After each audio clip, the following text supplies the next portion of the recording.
Alhamdulillahi Rabbil Alamin Wabihi nasta'in wa ala umuri dunya waddin. Ashhadu an la ilaha illallah wa ashhadu anna Muhammadan abduhu wa rasuluhu alladhi la nabiyya wa la rasula ba'dah. Allahumma salli ala Muhammad wa ala alihi wa ashabihi wa man tabi'ahum bi ihsanin ila yaumiddin. Allahumma la sahla illa ma ja'altahu sahla wa anta taj'alul hazna idza syi'ta sahla. Wa ba'd. Ikhwatu iman rahimakumullah, alhamdulillah bersyukur kepada Allah Subhanahu wa taala pada kesempatan sore ini kembali bisa bersua untuk melanjutkan aktivitas ibadah kita. Ibadah thalabul ilmi fariidatun ala kulli muslimin wa muslimatin. Untuk mencari ilmu, ibadah untuk tawasobil haq, saling berwasiat dengan kebenaran. Pada kesempatan sore ini melanjutkan kajian fikih ibadah dalam kitab Al-Fiqhul Muyassar,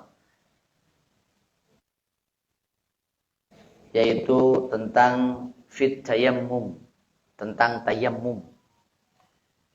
Sebuah nomenklatur, ya, istilah syariat dalam ibadah at-tayammum. Tayammum mungkin sudah sangat populer lah, ya. Seperti kemarin kita bahas mandi. Tapi apa sih istimewanya membahas mandi, membahas wudu? Kan sudah tahu semua. Tentu kita punya keyakinan bahwa sumber ilmu, sumber kebenaran, sumber informasi yang kita miliki itu ada beberapa. Pertama adalah wahyu, Al-Quran dan As-Sunnah. Yang kedua, logika, akal, rasio. Yang ketiga, pengalaman, empiris.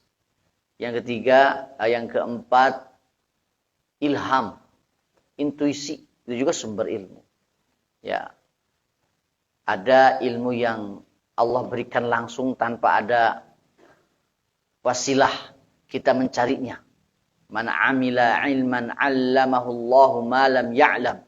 Barang siapa yang mengamalkan ilmu, maka Allah akan ajarkan dia apa yang dia tidak tahu. Seorang mukmin kalau punya masalah untuk memilih di antara dua pilihan atau lebih, kita diperkenankan untuk apa? Istikharah, ya. Istikharah itu bagaimana jawabannya? Ilham. Dan kita punya keyakinan itu. Tetapi yang paling utama adalah al-wahyu. Wahyu. Yang hari ini, wahyu ini sudah terputus. In qata'atil wahyu wa baqiyatil mubasyirat. Wahyu itu sudah terputus. Tidak akan ada lagi wahyu.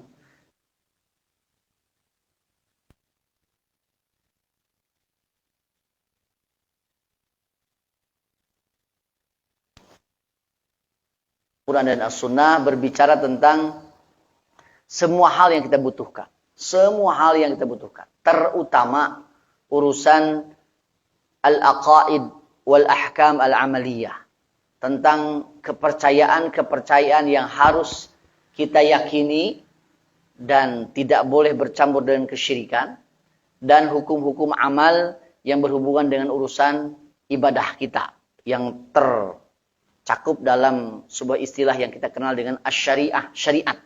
Nah, dan di antaranya adalah urusan ibadah, urusan ahkam amaliyah, urusan syariat ini tidak boleh kita ikut campur, ya, ikut campur di dalamnya, membuat-buat syariat, membuat-buat ibadah. Urusan itu kalau terjadi itu termasuk al-hadath ba'da al-ikmal. Mengada-ada setelah sempurna. Itulah yang disebut dengan bid'ah. Ya. Fa inna asdaqal hadits kitabullah wa khairul hadi hadi Muhammad wa syarrul umuri muhdatsatuha wa kullu muhdatsatin bid'ah wa kullu bid'atin dhalalah wa kullu dhalalatin finnar. Itu hadis. Sungguhnya sebaik-baik ucapan adalah ucapan Allah, firman Allah. Sebaik-baik petunjuk adalah petunjuk Muhammad sallallahu alaihi wasallam, nabi kita sallallahu alaihi wasallam. Dan seburuk-buruknya urusan adalah hal-hal yang diada-adakan. Dan setiap yang diada-adakan itu adalah bid'ah. Dan setiap bid'ah itu terancam neraka. Tapi bid'ah di sini harus dipahami juga. Bid'ah dalam urusan apa? Urusan usuliyah. Prinsip-prinsip agama, terutama fil aqaid wal ibadat. Dalam urusan akidah-akidah dan ibadah-ibadah. Baik, tayamum ini bagian daripada ibadah. Yang kita tidak boleh mengada-adakannya. Tapi harus persis seperti Rasulullah SAW. Di mana para ulama menyimpulkan sebuah kaidah usul fikih. Al-asl fil ibadati al-butlan illa ma dallad dalilu ala amrihi. Asal di dalam ibadah itu tidak ada, batal. Tidak boleh mengada-ada. Kecuali kalau ada dalil yang memerintahkannya. Nah, di antaranya adalah at-tayammum. Tayammum. Baik. Ini dalil yang kemarin saya kutip ya, makanya barusan tilawahnya juga kembali menggunakan ayat ini. Mohon maaf ini sedikit kecil ya. Dalil Al-Qur'an tentang syariat tayammum. A'udzubillahi minasyaitonirrajim. Ya ayyuhalladzina amanu idza qumtum ilas salati faghsilu wujuhakum wa aydiyakum ilal marafiqi wamsahu bi ru'usikum wa arjulakum ilal ka'bain. Sampai di sini ini adalah syariat wudu yang sudah kita bahas. Wahai orang yang beriman, apabila kalian hendak menegakkan salat, maka cucilah wajah-wajah kalian dan tangan-tangan kalian sampai sikut dan usaplah kepala kalian dan cucilah kaki kalian sampai kedua mata kaki. Ini bahasan wudu. Kemudian wa in kuntum junuban fattahharu, dan jika kalian junub maka bersucilah. Ini yang kita bahas kemarin. Tentang apa, Bu? Tentang fil ghusl. Tentang mandi. Nah, itu dalilnya. Ya, junub itu wajib mandi. Ada hadas wajib wudu, ada junub wajib mandi. Wa in kuntum marda aw ala safarin aw jaa ahadun minkum minal ghaiti aw lamastumun nisaa falam tajidu ma'an fatayammamu. Dan jika keadaan kalian sakit atau sedang bepergian atau salah seorang di antara kalian datang setelah buang air besar, atau kalian menyentuh perempuan, kemudian kalian tidak mendapatkan air untuk wudu, untuk mandi, maka fatayammamu sa'idan thayyiba, maka silahkan kalian tayamum saja menggunakan tanah yang baik. Nah, ini adalah ayat membahas tentang syariat tayamum. Jelas sekali. Fatayammamu sa'idan thayyiba, maka silahkan kalian tayamum menggunakan tanah yang baik. Famsahu biwujuhikum wa aydikum min, maka usaplah oleh kalian wajah kalian dan tangan kalian darinya, dari tanah tersebut. Ini prakteknya yang akan kita kupas insyaallah. Saya tamatkan dulu ayatnya. Ma yuridullahu liyaj'ala 'alaikum min haraj. Tidaklah Allah menginginkan kalian kesulitan. Walaki yuridu liyutahhirakum, tetapi Allah menghendaki untuk membersihkan, mensucikan kalian. Waliyutimma ni'matahu 'alaikum, dan untuk menyempurnakan nikmatnya atas kalian. La'allakum tashkurun. Ujungnya adalah supaya kalian bersyukur. Kenapa? Ini adalah syariat yang mudah, dan jika ada kesulitan Allah siapkan rukhsahnya, keringanan yang lebih mudah lagi dari syariat yang disebut dengan lazimah, ya, atau syariat dasar disebut lazimah. Kalau sulit maka ada rukhsah, ada keringanan, dan tayammum ini bagian daripada rukhsah.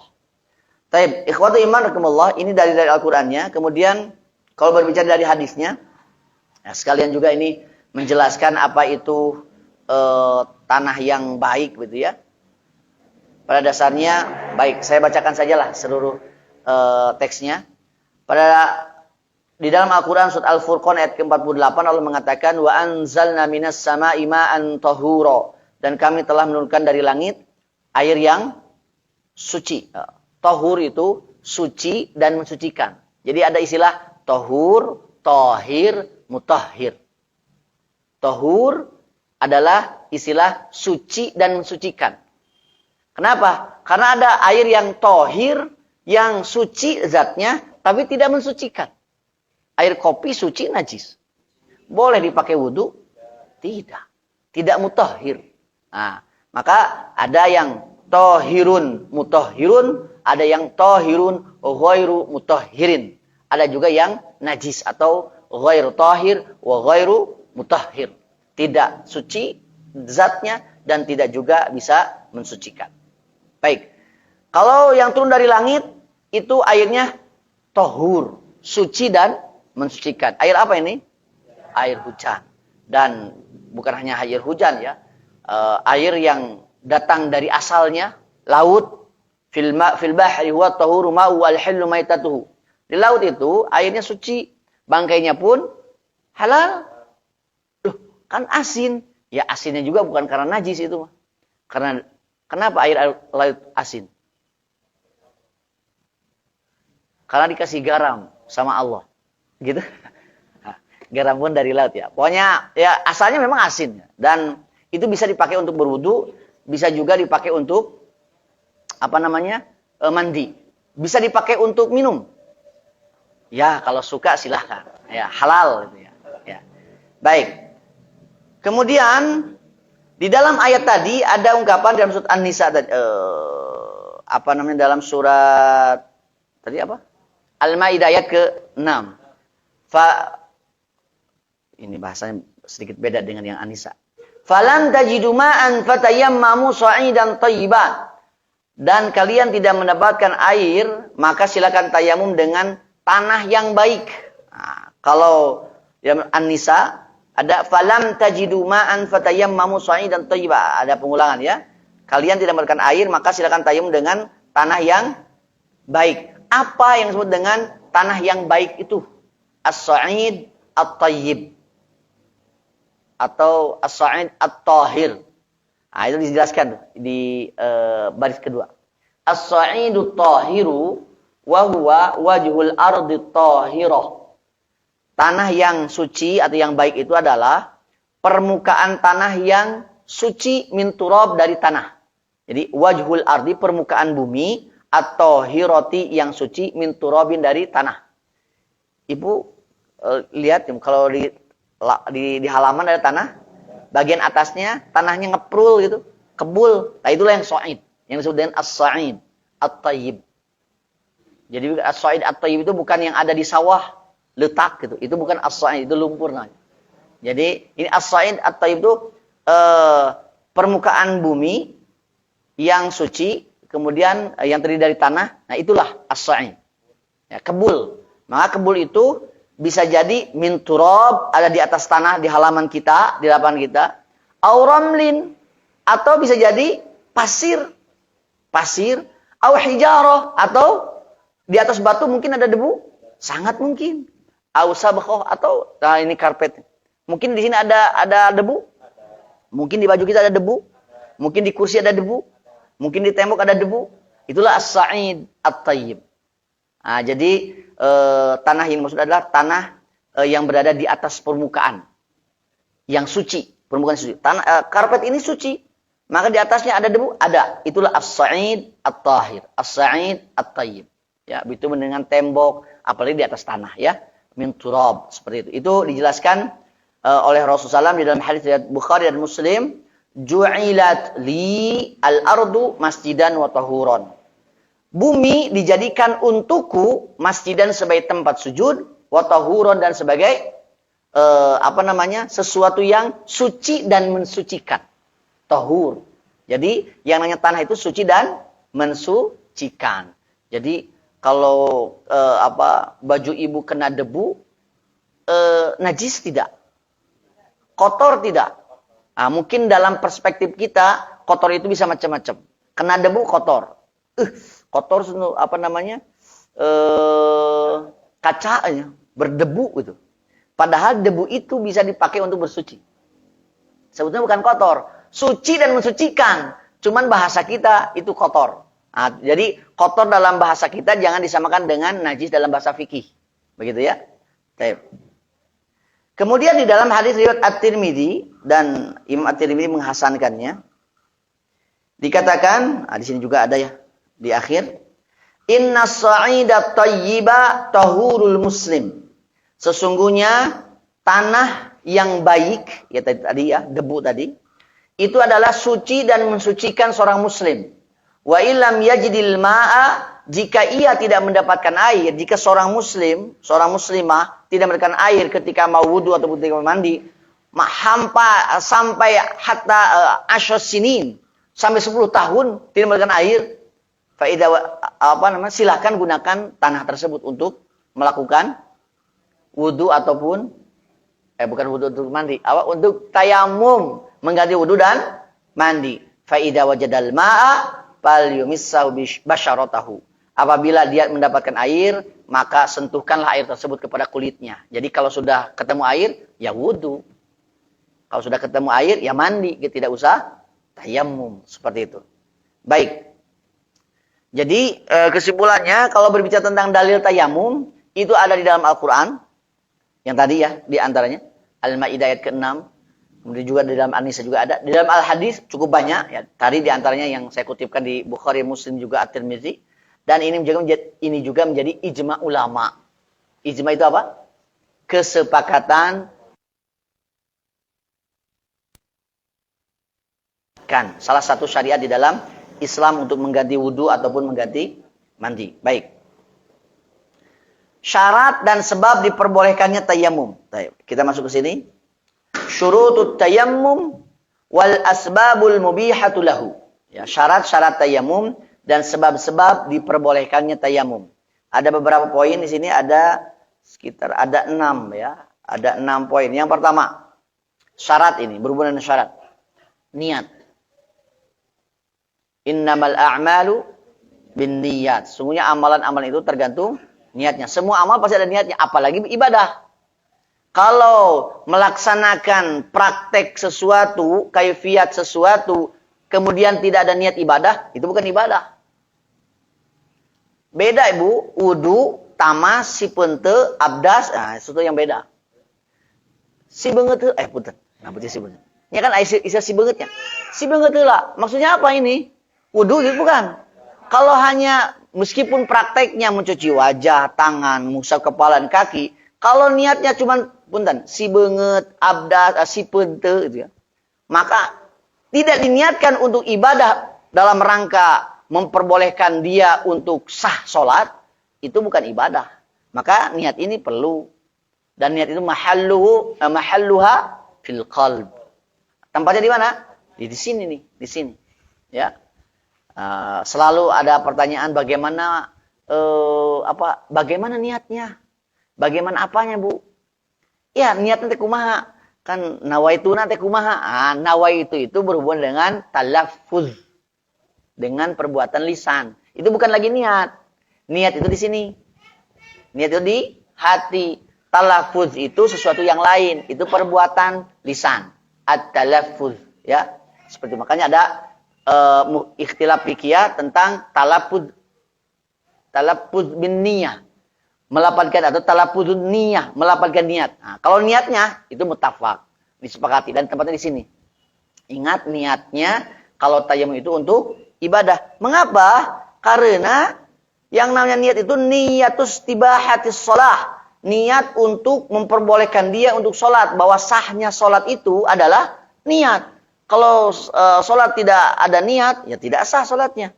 Wa niyatu syartun fi jami'in ibadat. Dan niat itu adalah salah satu syarat dalam seluruh ibadah. Wa tayammumu ibadah. Dan tayamum ini adalah bagian daripada ibadah. Maka niatkan dulu. Tayamum ini buat apa? Tayamum ini mengganti wudunya. Atau mengganti mandinya. Untuk apa? Untuk bisa melaksanakan sholat. La sholata liman la wudu'a lahu. Tidak sah sholat bagi yang tidak memiliki wudu.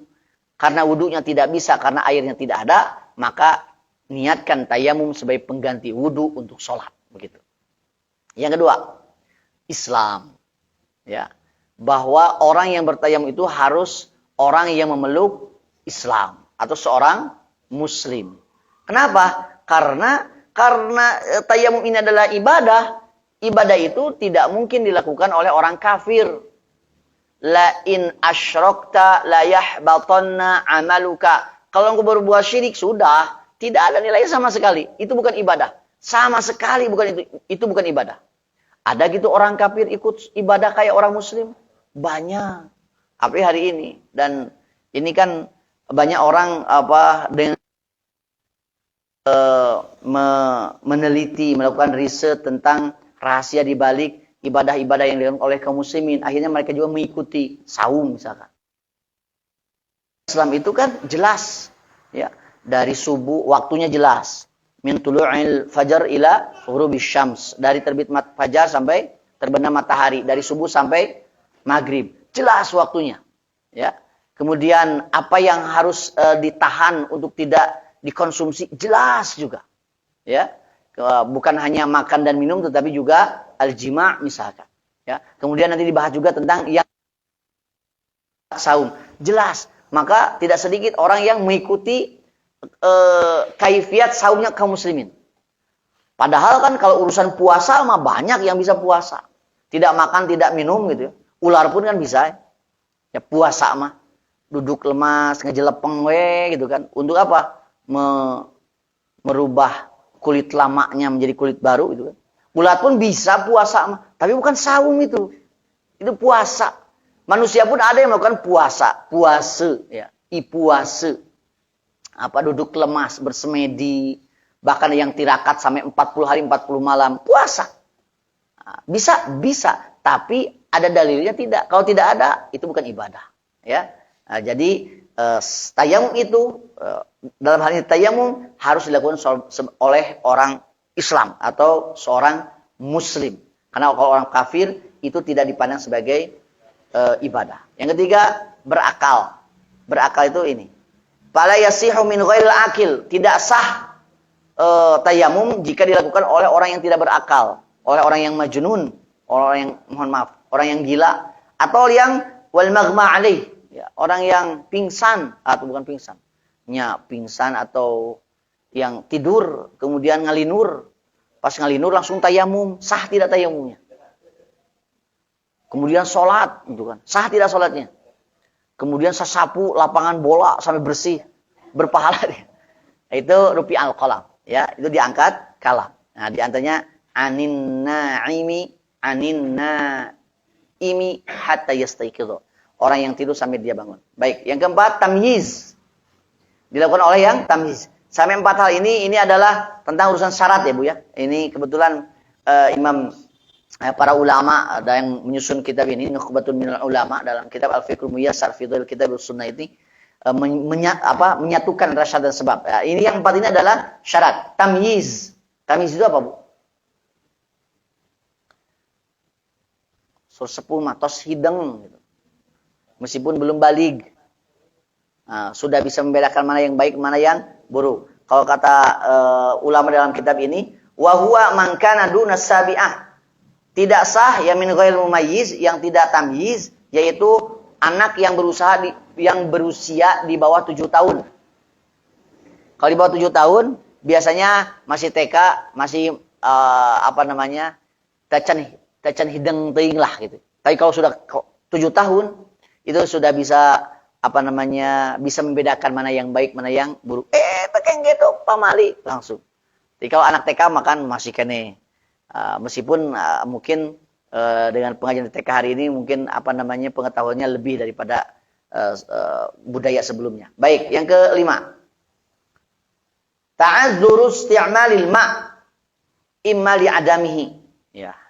Ada uzur untuk menggunakan air.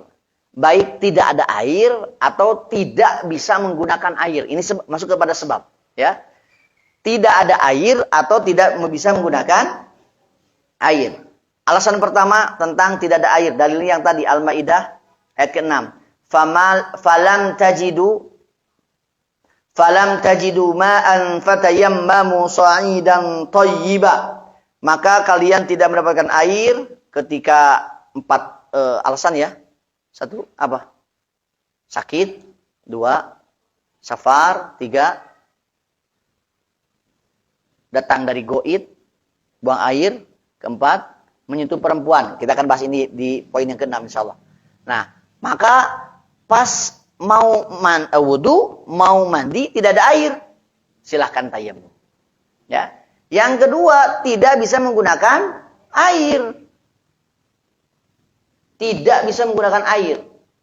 Au li khaufihi dharar biistimali, atau karena khawatir menimbulkan bahaya, menimbulkan madarat ketika menggunakan air. Misalkan imma li maradin, karena penyakit. Sakit apa? Misalkan sakit luka misal. Ya, lukanya cukup dalam. Kalau kena air bisa lebih parah, maka tidak usah. Nah, maka cukup luka yang ditutup dengan perban. Nah, kemarin kita bahas apa? Al-mashu 'alal khuffaini, terus mengusap khuf atau imamah atau perban, ya, atau perban dan semisalnya. Jadi yang menutupi luka itu cukup diusap saja. Kalau anggota yang lain yang bisa dicuci, cuci saja. Tapi kalau luka cukup. Tapi kalau seandainya lukanya memang tidak boleh kena air sama sekali, ya sudah, tayamum saja. Atau sakit, apa namanya? Kalau kena air, asa kena gimana dia? Bukan luka. Betul-betul tidak nyaman kalau kena air. Maka boleh, silakan tayamum saja. Panas tiris, Allah, gitu kan? Hanya panas tiris sebetulnya. Tapi kalau kena air juga membuat tidak nyaman. Boleh tayamum? Boleh. Sakit itu bisa jadi alasan supaya mengganti wudu dengan tayamum. Imma limaradin yakhsha ziyadatahu, dikhawatirkan mohon maaf, ada kekhawatiran karena sakit di mana penyakitnya ini kalau kena air bisa menambah sakitnya tersebut. Au ta'akhkhara shifa'ahu bisti'malil ma, atau bisa memperlambat kesembuhan. Kan kalau luka harus kering, terjaga dari air. Kalau kena air bisa lama. Maka boleh juga itu tayamum, ya. Dan lain sebagainya. Jangan sampai dipaksakan, karena ini ada ya sahibus syajjah, ya. Ini ada kasus di masa Rasulullah SAW. Ketika dalam peperangan ada seorang sahabat terluka di kepalanya, cukup parah. Malamnya ihtilam. Malamnya mimpi basah. Maka ketika menjelang subuh itu bertanya kepada sahabat yang lain, apakah kalian mendapat informasi dari Rasulullah kalau junub bisa diganti dengan yang lain, bukan dengan mandi, karena saya mengalami luka yang cukup parah. Oh tidak ada, ya harus mandi atau junub mah. Akhirnya karena ketaatannya terhadap syariat, dia mandi. Dan dengan mandinya, sahabat ini wafat. Ya, wasilahnya. Disampaikan kepada Rasulullah SAW, maka kata Rasulullah SAW di dalam hadis riwayat Abu Daud dan Ibnu Majah, hadis yang disahihkan oleh Syekh Ahmad Syakir, qatalahumullah. Mereka telah membunuhnya. Dan Allah pun akan memeranginya. Halla sa'alu idza lam ya'lamu innama syifa'ul ayyi as-su'al. Kenapa mereka tidak bertanya dulu kalau mereka tidak tahu? Karena obatnya kebodohan itu adalah bertanya. Jadi jangan sok tahu gitu. Dalam syariat tidak ada junub dalam kondisi badan sedang sakit, terluka parah. Kalau kena air ini bisa membahayakan. Sudah tahu itu, ya. Tetapi kemudian kami tidak mendapatkan informasi dari Rasulullah kalau yang junub itu meninggalkan mandi, harus mandi tetap. Padahal mah nanya dulu kata Rasulullah. Ya. Fas'alu ahla dzikri in kuntum la ta'lamun.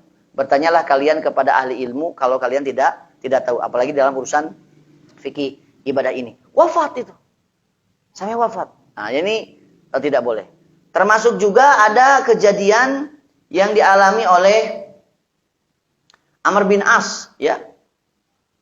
Lamma bu'itsa fi ghazwati Zatus Salasil, ketika ia diutus dalam perang Zatus Salasil, beliau mengatakan, ihtalamtu fi lailatin baridatin syadidatil bard. Aku pernah ihtilam, ya mimpi basah di suatu malam yang dingin sekali, syadidatil bard, sangat dingin. Fa ashfaqtu inigtasaltu an ahlika. Maka aku kira kalau aku mandi pasti aku akan Aku akan an ahlika, binasa, aku akan celaka. Maksudnya mungkin bakal sakit ini kalau dipaksakan mandi. Wa shallaitu bi ashabi patayammamtu wa shallaitu bi ashabi salat subh. Maka aku tayamum saja bersama dan aku sholat bersama sahabatku untuk sholat subuh. Nah, jadi tidak usah memaksakan. Ya, tidak usah memaksakan. Bahkan dulu kan pernah kejadian juga Umar bin Khattab dengan Ammar bin Yasir. Nah, ini menarik. Ini dikutip oleh siapa namanya? Syekh Utsaimin di dalam Kitabul Ilmi. Umar bin Khattab dan Ammar bin Yasir ini pernah diutus oleh Rasulullah SAW untuk satu kepentingan. Ketika dalam safar, mabit, ya bermalam, dua-duanya ihtilam. Pas ihtilam, waktu itu tidak ada air. Maka Ammar bin Yasir, wudu juga bisa tayamum menggunakan tanah. Ya, nanti kan tayamum itu kita akan praktekkan ya. Tayamum menggunakan tanah. Ini wajib mandi. Waktu itu belum tahu siapa Ammar bin Yasir ini. Akhirnya Ammar bin Yasir, Umar, saya mah mau sholat subuh, ini kan harus harus mandi wajib dulu. Tapi karena tidak ada air, maka pengganti air itu adalah tanah. Maka saya akan menggunakan tanah saja, mandi tanah. Akhirnya gulang-guling Ammar bin Yasir itu. Setelah itu Umar bin Khattab, dari mana kamu tahu harus mandi tanah ya, gulang-guling tanah gitu. Saya mah gak akan dulu sholat gitu. Ya, gak akan dulu sholat. Jadi ada dua ijtihad yang dilakukan oleh dua sahabat, Umar bin Khattab dengan Ammar bin Yasir. Maka setelah pulang sampai kepada Rasulullah SAW, maka kata Rasulullah, tidak usah gulang-guling di tanah, cukup tayamum saja. Jadi mau wajib wudu ataupun wajib mandi, jika tidak ada air, silahkan untuk bertayamum seperti itu. Nah itu sebab diperbolehkan tayamum ketika tidak ada air atau tidak bisa menggunakan air. Yang keenam, ini kembali kepada syarat. Menggunakan tanah yang suci dari najis. Ayyakuna tayammumu biturabin tuhurin ghairu najasin. Katurabil ladzi asabahu baulun. Tayamum itu wajib menggunakan tanah kena air kencing, najis itu. Tidak boleh, ya. Di halaman ada tanah, permukaannya normal saja seperti yang lain, tapi tanah itu bekas anak kecil kencing. Maka kira-kira tanah itu suci atau tidak? Najis. Kalau najis ada tos garing ku panon poe, kira-kira bersih tidak? Kalau kata Imam Abu Hanifah bisa jadi suci dengan panas matahari. Tapi kata jumhur ulama tidak bisa. Tanah yang kena najis itu bisa bersih dengan air. Bagaimana? Disiram. Disikat tidak? Tidak usah. Jadi nanti menghilangkan khobath itu, menghilangkan najis yang nempel ke badan, cukup dicuci dengan air. Minimal 1 kali. Misalkan tangan ibu kena kotoran bayi, najis, maka basuh. 1 kali bersih, ya sudah, bersih. Tapi jika koneng kene 2 kali. Masih belum yakin 3 kali. Tidak ada hitungan maksimal, yang ada hitungan minimal. Berapa? Marrotan wahidatan. Ya, kalau menghilangkan khobat di tangan. Di baju sama. Di gelas sama. Ya, di celana, di topi sama. Tapi kalau di tanah, bagaimana? Tinggal disiram. Ambil air 1 ember, kemudian siramkan. Jadi sanes kedah, karena di sini makan digosokkan gitu kan. Diyadluku atau disikat begitu. Kalau di tanah tidak usah disikat, tinggal disiram saja. Kecuali mungkin kalau seandainya mau lebih pasti pakai apa namanya? Lap yang dari karet itu ya. Nah, supaya lebih membersihkan. Ini pernah kejadian dulu ketika Nabi Muhammad dan para sahabat sedang di masjid, datang orang Arabi, orang Arab gunung yang kemudian Nabi Muhammad menyuruh para sahabat ambilkan air 1 ember dan kemudian disiramkan, disuruh disiramkan, setelah disiramkan ya sudah beres. Suci. Ya, baik. Jadi tanah yang digunakan adalah tanah yang suci dari najis. Tidak boleh tanah yang kena air kencing itu kemudian digunakan untuk tayamum. Fatayammamu sha'idan thayyiba. Tayamumlah kalian dengan tanah yang thayyib. Thayyib di sini adalah tahur, suci dan mensucikan. Tahirun wa mutahhirun. Baik, kita lanjutkan. Mubtillatut tayammum. Pembatal-pembatal tayamum ada 3 di sini ya. Yang pertama, yabtulut tayammumu an hadatsin asghar bi mubtillatil wudu. Tayamum itu batal dengan hadas kecil yang membatalkan wudu. Hadas kecil itu apa? Minimal keluar angin dari bagian belakang. Kentut, baik fusa atau durot. Ada kentut tanpa suara, ada durot kentut dengan suara. Mau bersuara atau tidak bersuara, tetap itu kentut. Dan itu membatalkan. Atau ketika ragu, apa namanya? Cium baunya. Kalau ada bau yang memang itu adalah bau kentut, berarti batal. Kenapa? Karena kata Rasulullah, ada kasus orang sedang sholat itu digoda oleh setan, seakan-akan dia sudah batal, padahal tidak. Aduh, IB teh batal, bukan ya. Nah, kebetulan 2 hari yang lalu, di sab kedua itu, ada suara kentut di pas tasyahud akhir. Pas dilihat deh ke belakang teh, santri. Siapa yang kentut? Enggak, Sad. Ditanya teh ngaku. Enggak tahu, Sad. Memang ada suara, tapi bukan kentut. Senang. Oh, mungkin dari perut mungkin ya. Nah, kan ada yang dari perut. Nah, itu kentut bukan? Bukan. Jadi yang keluar dari belakang. Yang keluar dari belakang itulah kentut. Keluar angin, baik berbau ataupun tidak. Baik. Itu minimal kentut. Atau fusa atau durot. Kemudian yang keluar dari depan ataupun belakang.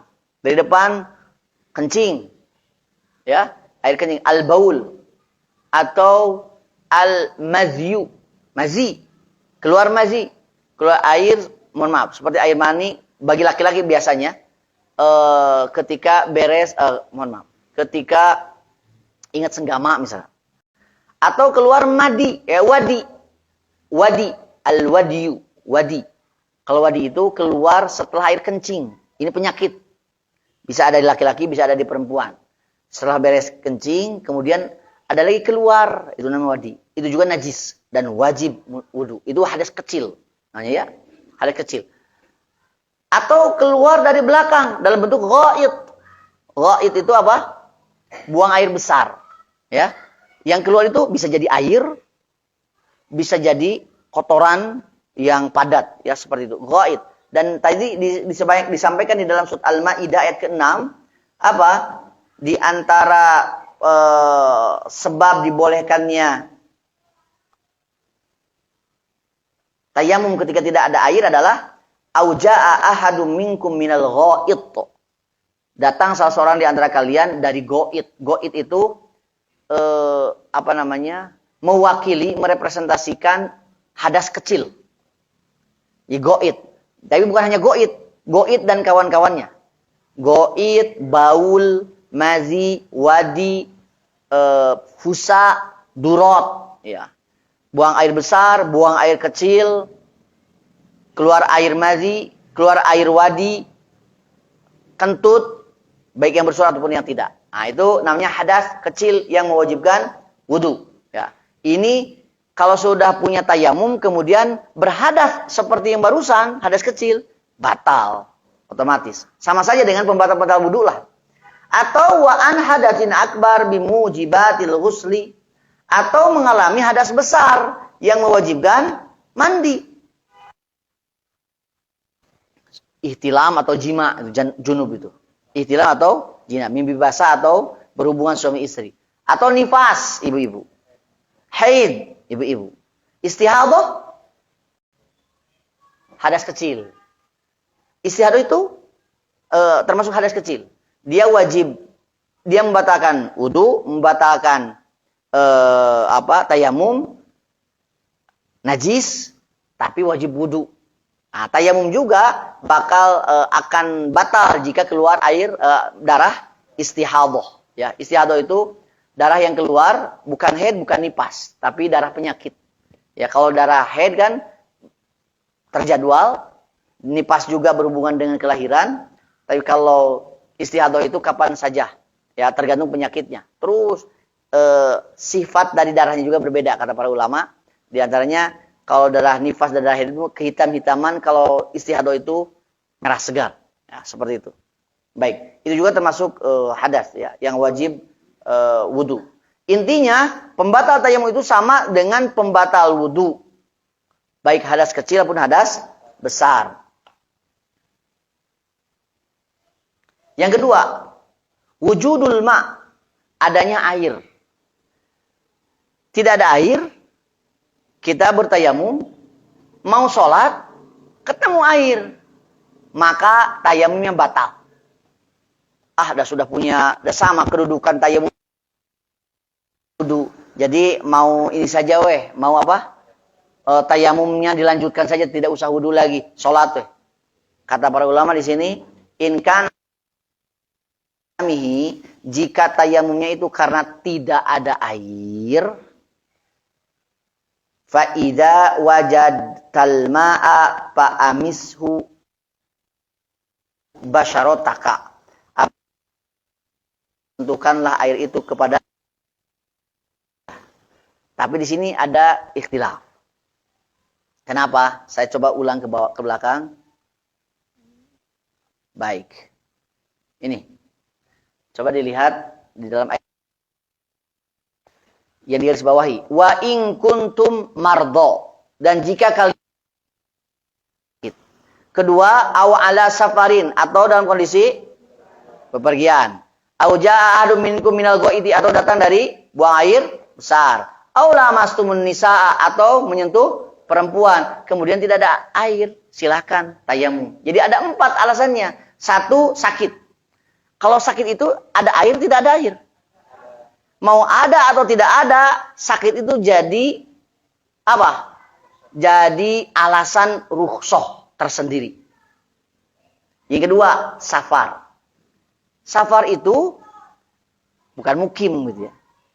Ketika safar, mau ada air, tidak ada air, ada rukhsah tayamum. Kenapa? Karena safar bagian daripada rukhsah. Alasan kita melaksanakan keringanan. Begitu dalam sholat ya. Sholat ada apa namanya? Qasar. Ada jama'. Dalam memakai imamah ada mengusap imamah.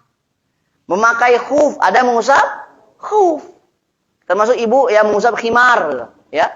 Dalam mau ada air ataupun tidak ada air, tapi sebaiknya wudu.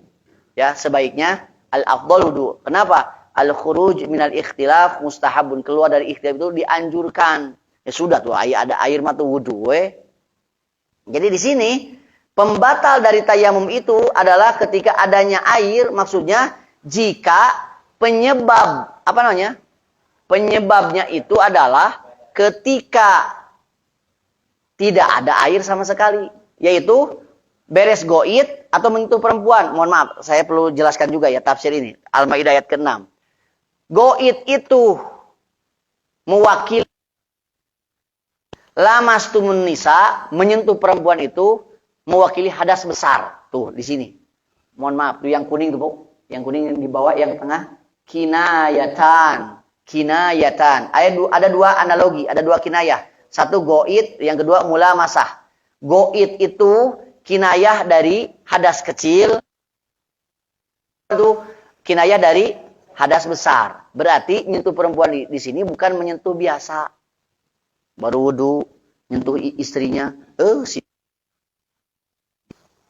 Apakah itu maksudnya? Bukan menyentuh biasa.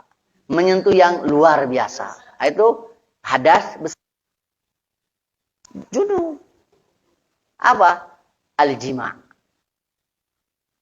Ini yang dijelaskan juga di dalam lamastumun nisa itu adalah menyentuh perempuan yang itu hadas besar. Bukan hadas kecil, begitu ya.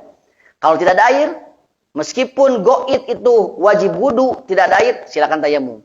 Bahkan meskipun berjima atau menyentuh perempuan yang dengan sentuhan yang khas itu wajib mandi, tidak ada air, cukup dengan tayamum saja. Begitu. Baik. Kita lanjutkan lagi wujudul ma. Jadi wujudul ma itu kalau memang alasannya karena tidak ada air. Kalau alasannya sakit wujud saja. Jadi begini.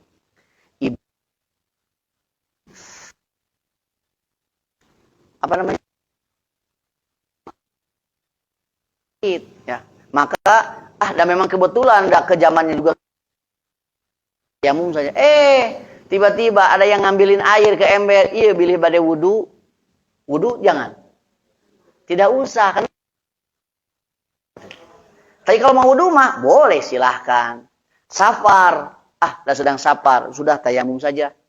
Ya ke kursi mobil atau kemana, ya sudah. Pas mau sholat ada air, misalkan. Kira-kira wudu tidak? Boleh wudu, boleh tidak? Boleh wudu, boleh tidak. Kenapa? Karena alasannya bukan karena tidak ada air, karena safarnya. Tapi kalau beres goit, beres baul, ya, buang air kecil, buang air besar, kentut dan sebagainya, tidak ada air, harusnya wudu, tidak ada air, maka silakan tayamum. Beres jima, mau mandi, tidak ada air, maka ganti dengan tayamum ketika mau sholat. Beres tayamum, ada air, maka batal tayamumnya. Harus diganti dengan mandi ataupun wudu. Yang ketiga, zawalul uzri at-tayammum min maradin wa nahwihi. Hilangnya uzur. Kenapa tayamum? Sakit. Ada iya atau sudah sehat atau sudah tidak sakit lagi, maka tidak ada lagi tayamum. Kenapa tayamum? Safar. Karena ini sudah tempat mukim, masa masih gini tayamum? Oh iya ya. Nah, berarti batal tayamum, harus wudu. Kemudian tidak ada air ketika beres buang air kecil atau sudah hadas kecil atau hadas besar, tidak ada air, maka ketika ada air uzurnya hilang, maka batal pula tayamumnya. Terakhir, kaifiyat tayamum. Kaifiyat tayamum ini disebutkan di dalam hadis riwayat Bukhari dan juga Muslim, ya. Dan juga dalam hadis riwayat Ahmad dan juga Abu Daud. Baik. Kesimpulannya, kaifiyat tayamum itu satu, berniat untuk tayamum sebagai pengganti wudu atau pengganti mandi supaya bisa sholat. Satu itu. Yang kedua, membaca Bismillah. Mengucapkan Bismillah. Yang ketiga, hadis riwayat Ahmad dan Abu Daud, at-tayammumu darbatun lil wajhi wal kaffain. Tayamum itu memukul satu pukulan untuk wajah dan kedua telapak tangan. Satu pukulan ke tanah untuk mengusap wajah dan mengusap telapak. Nah, begitu. Kemudian yang keempat, meniup kedua tangan. Dan yang kelima, mengusap wajah. Saya bacakan hadis riwayat Bukhari dan Muslimnya. Hadis dari Ammar, ya, radhiyallahu an. Anna Nabiyya sallallahu alaihi wasallam qala lahu, sesungguhnya Nabi Muhammad SAW bersabda kepada Ammar, innama kana yakfika an tasna hakaza, sesungguhnya cukup bagimu Ammar untuk melakukan seperti ini nih. Nah, dipraktikkan oleh Rasulullah. Bagaimana? Fadaraba bikaffihi darbatan ala ardi. Rasulullah SAW memukulkan telapak tangannya satu kali pukulan ke atas tanah. Dipukulkan. Satu kali, Bu, ya. Dorbatan, satu kali pukulan. Summa nafaboha. Kemudian Nabi Muhammad SAW meniupnya. Baik. Sekali lagi, pukulkan. Kemudian tiupnya. Setelah itu, summa masaha bihima zohro kafihi bishimalihi. Kemudian mengusap dengan keduanya punggung telapak tangannya yang kanan dengan yang kiri, dan punggung telapak tangan yang kiri dengan yang kanan. Dari awal. Pukul, 1 kali pukulan, kemudian tiup. Setelah itu diusap punggung telapak tangan kanan yang kanan dengan yang kiri. Set. Dan diusap punggung telapak kanan. Punggung telapak kiri dengan tangan kanan. Nah, setelah itu summa masaha bihima wajhahu. Kemudian mengusap dengan kedua telapak tangannya itu apa? Wajahnya. Kemudian baru ke wajah. 1 kali usapan. Begitu. Jadi sekali lagi, pukul, tiup, kemudian usap, kemudian usap wajah. Cekap. Jadi tayamumnya sanes ngagedos wudu, wajah ongkoh, tangan ongkoh, kepala ongkoh, kaki ongkoh. Bukan. Hanya itu saja. Dorbatun lil wajhi wal kaffain. 1 pukulan kepada tanah untuk wajah dan telapak tangan. Seperti itu. Wallahu ta'ala a'lam. Sekian yang bisa disampaikan. Allahumma shalli wa sallim wa barik ala Muhammad wa ala alihi bi ihsanin ila yaumiddin. Aqulu qawli hadza wa astaghfirullah li wa lakum. Assalamualaikum warahmatullahi wabarakatuh.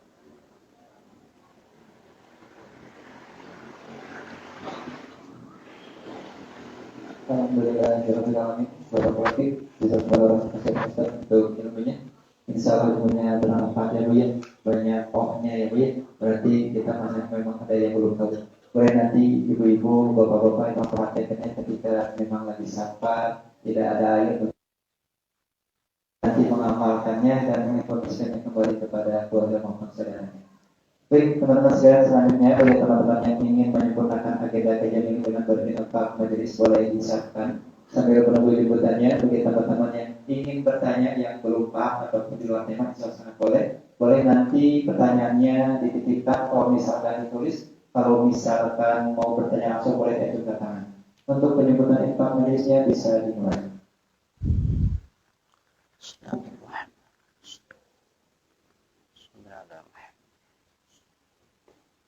Allahumma shalli ala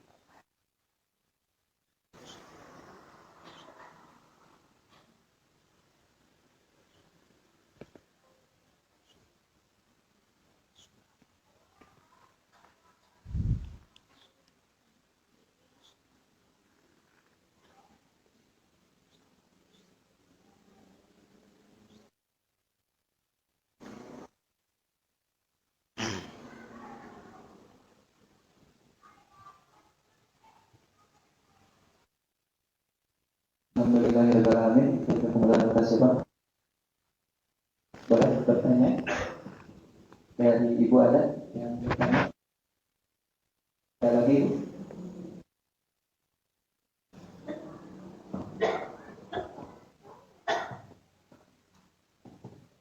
Assalamualaikum warahmatullahi wabarakatuh. Waalaikumsalam warahmatullahi wabarakatuh. Baik.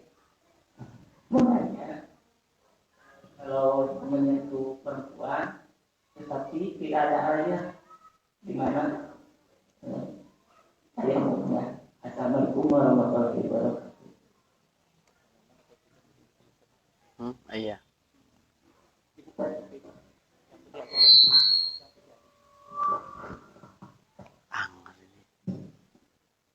Boleh diestafet Ibu ke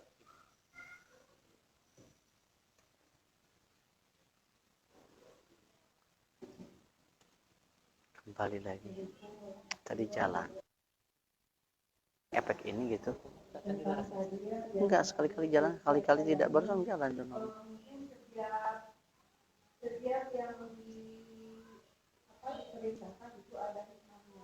Tuh. Yang mau saya tanyakan, nomor 4-nya itu menunggu kedua tangan. Apakah itu untuk berlaku kan tangan tadi ya tangan betul? Kalau di perjalanan misalnya kita di mobil, mungkin tidak terus debu yang tidak terus gitu. Apakah tetap di sibuk tetap ini kajian itu dilaksanakan? Satu. Yang kedua, saya mengakui saya suka merasa ada yang keluar dari belakang, tapi saya anggap itu bukan khusus untuk menghilangkan rasa was-was dalam sholat. Gimana itu? Salah. Baik. Waalaikumsalam warahmatullahi wabarakatuh. Boleh sekalian.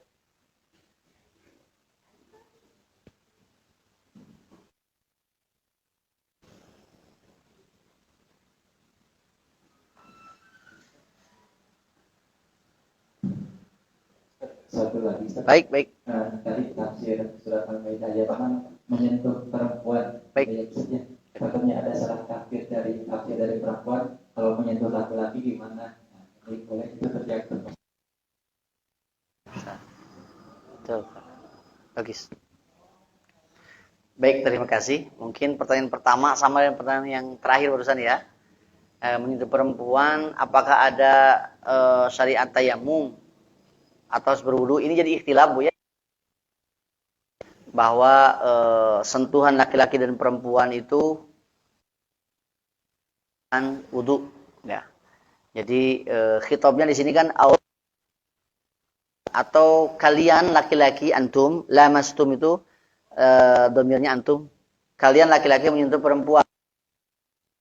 Perempuan yang menyentuh laki-laki sama juga. Cuman pertanyaannya menyentuh di sini apa? Tadi sudah saya sampaikan bahwa sentuhan di sini bukan sentuhan yang biasa, ya. Karena Nabi Muhammad pernah berwudu, setelah berwudu mencium Siti Aisyah dan beliau tidak berwudu lagi, sholat, mencium. Tapi nanti ada juga ciuman yang dikhawatirkan membatalkan wudu.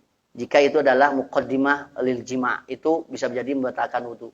Jadi kalau seandainya bisa hanya biasa saja, seperti kebiasaan kita mah, kalau berangkat kan suntangan dulu, biasa saja itu mah tidak membatalkan wudu. Tetapi kalau itu adalah muqaddimah untuk yang selanjutnya, maka itu diperkenankan untuk berwudu lagi.